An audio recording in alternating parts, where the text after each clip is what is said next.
विद्यार्थी मित्रों, मैं वीरेंद्र मिश्रा आप सबका हार्दिक स्वागत करता हूं। विषय हिंदी, कक्षा 10, पुस्तक का नाम क्षितिज, भाग 2। अपने काव्य खंड में पहला काव्य पद देख रहे थे, जिसके 2 पद अपने लोगों ने पढ़ लिए थे। अब तीसरा और चौथा पद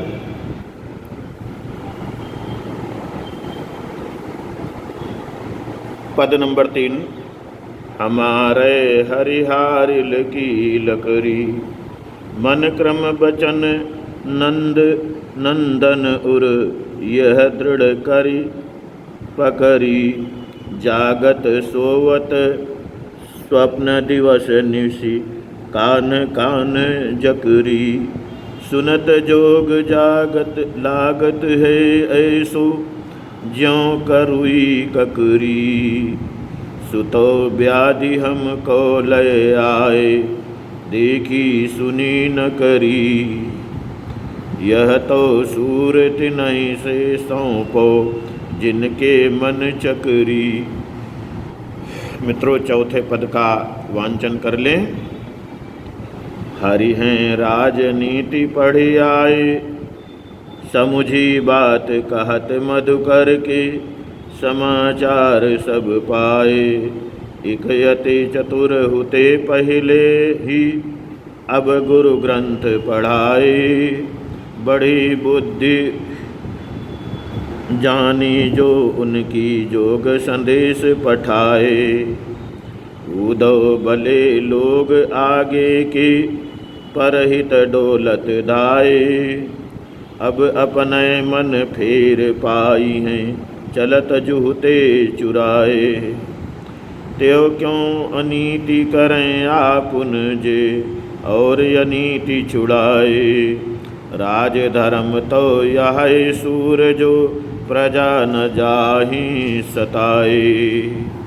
विद्यार्थी मित्रों, अब हम इस पद का शब्दार्थ, इन पदों का शब्दार्थ और भावार्थ देखेंगे। पद नंबर 3 का अंश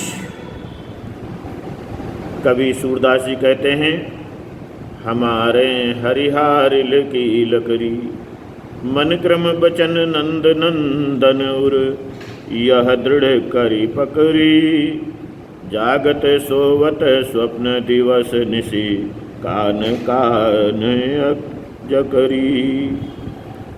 शब्दार्थ।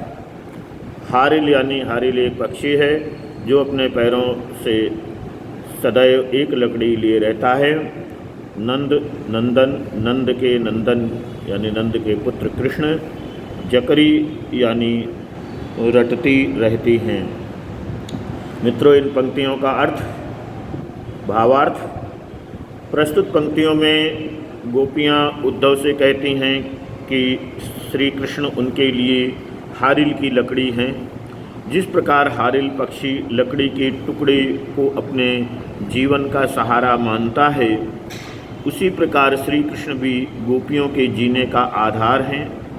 उन्होंने मन क्रम और वचन से नंद बाबा के पुत्र कृष्ण को अपना माना है।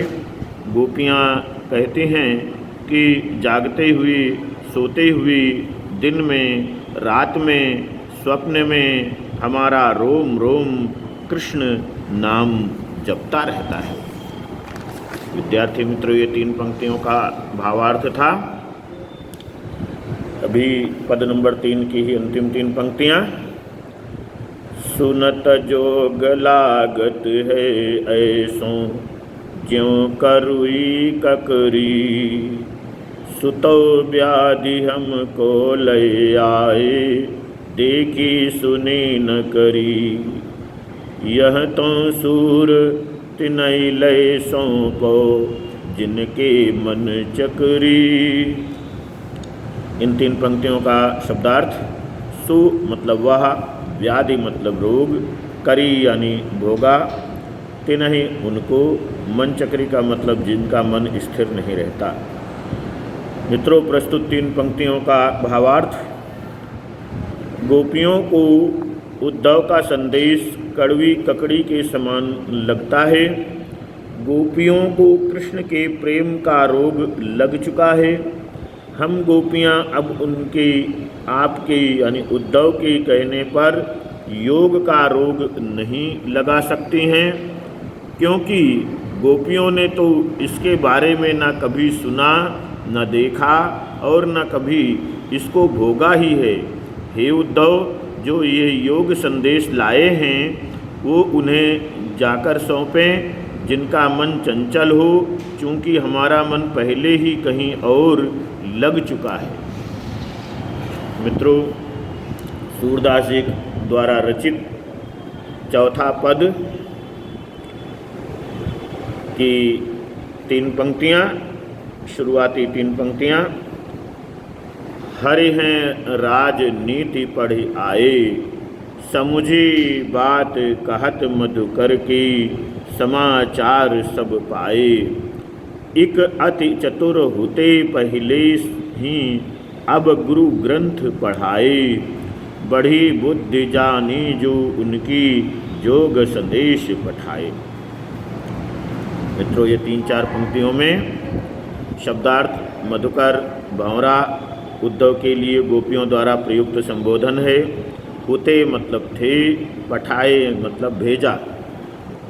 इन 3-4 पंक्तियों का अर्थ समझें। भावार्थ: गोपियाँ कहती हैं कि हरि श्री कृष्ण ने राजनीति पढ़ ली है। गोपियाँ व्यंग्य पूर्वक कहती हैं कि वे पहले से ही बहुत चालाक थे, पर अब उन्होंने बड़े बड़े ग्रंथ पढ़ लिए हैं, जिससे उनकी बुद्धि बढ़ गई है। तभी तो गोपियों के बारे में सब कुछ जानते हुए भी उन्होंने हमारे यानी गोपियों के पास उद्धव से योग का संदेश भेजा हुआ है।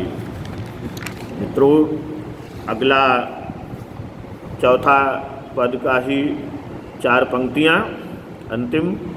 उद्धव भले लोग आगे की परहित डोलत धाये, अब अपने मन फेर पाई हैं चलत जो होते चुराए। ते क्यों अनीति करें आपुन जे, और राज अनीति छुड़ाए। राज धर्म तो यह सूर जो प्रजा न जाहि सताए।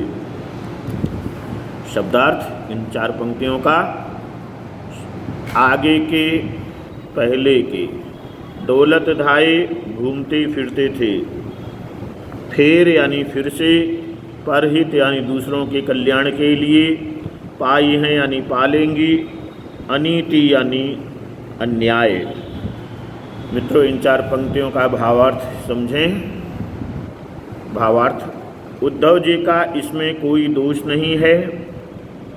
ये जो भले लोग हैं, जो दूसरों के कल्याण करने में आनंदित होते हैं, गोपियाँ उद्धव से कहती हैं कि यहाँ से मथुरा जाते वक्त श्री कृष्ण हमारा मन भी अपने साथ ले गए थे, उसे वे वापस कर दें। वे अत्याचारियों को दंड देने का काम करने मथुरा गए हैं, परंतु स्वयं अत्याचार करते हैं। हे उद्धव, आप उनसे कहना कि एक राजा को हमेशा चाहिए कि वे प्रजा के हित का ख्याल रखें, उन्हें किसी प्रकार का कष्ट नहीं पहुंचने दें। यही राजधर्म है। विद्यार्थी मित्रों, आपको ये वीडियो कैसा लग रहा है? मैं पूरी मेहनत कर रहा हूं कि आपको ये वीडियो रुचिकर मालूम हो। अगर पसंद आ रहा है तो इसे लाइक कीजिए, शेयर कीजिए और अपने कमेंट्स अवश्य लिखिए। अगर चैनल को सब्सक्राइब नहीं किया है तो ज़रूर सब्सक्राइब करें। इस पाठ के प्रश्न अभ्यास को भी आप हल कर लीजिए। धन्यवाद।